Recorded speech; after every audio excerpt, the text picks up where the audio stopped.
Good morning everyone. বেরিয়ে পড়েছি দিল্লি যাওয়ার উদ্দেশ্যে। হ্যাঁ, আমি প্রায় 10 দিনের জন্য দিল্লি যাচ্ছি আমাদের একটা ট্রেনিংয়ের জন্যে। সেখান থেকে অনেক যাওয়ার জায়গা আছে, সো ব্লগে দেখতে পারবেন। অলরেডি বসে পড়েছি ট্রেনের সিটে। সো দিল্লি যাচ্ছি হাওড়া দিয়ে, অলরেডি ট্রেন ছেড়ে দিয়েছে। সো এখানে খুব ভালো লাগছিলো, নিউট্রিশন ইউজ করছিলাম সবার সাথে। এটা আমাদের ম্যাম, যেখানেও আমরা যাই নিউট্রিশন ছাড়া আমাদের একদিনও চলে না। এটা হলে আমার মানে আর কিছু লাগে না। আমি নিউট্রিশন ছাড়া একদিনও থাকতে পারি না, নিউট্রিশন দরকার।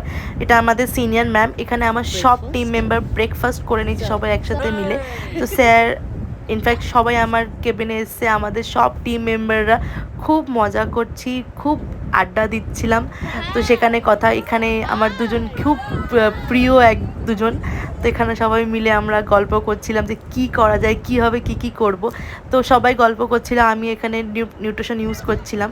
তো সবাই গল্প করছে। আমার এই ট্রেন জার্নিটা আমার খুব খুব ভাল লাগে। ট্রেনের সিন দেখা, বসে বসে কোথায় কী আছে, আমার এটা সত্যি ছোটোবেলা থেকে খুব পছন্দ। তো সবাই মিলে ম্যাম সবাইকে বলছে যে রিলস করতে হবে, সবাইকে বলছে কীভাবে রিলস করতে হবে। এখানে সবাই মন দিয়ে শুনছি যে এরকম করতে হবে, সেরকম করতে হবে। তা আমি তো খুব এক্সাইটেড ছিলাম যে রিলস করব, কখনো ট্রেনে সেরকম রিলস করিনি। তো এটা স্যারকে বলছি, স্যার রিলস করতে হবে, আপনাকেও করতে হবে। স্যার বলছে হায় রে কপাল, 4টে মেয়ের কাছে পড়েছি। দেখতে দেখতে সন্ধেবেলা হয়ে গেল। সন্ধেবেলার এই সানসেটটা মানে খুবই আমার খুব ভাল লাগছিলো। দেখতে দেখতে ডিনার টাইম হয়ে গেল। রুটি চিকেন ছিল, দুর্দান্ত এনজয় করলাম ট্রেনে বসে বসে খাওয়া। তো ডিনার করে নিচ্ছি, দেখা হচ্ছে অন্য ব্লগে।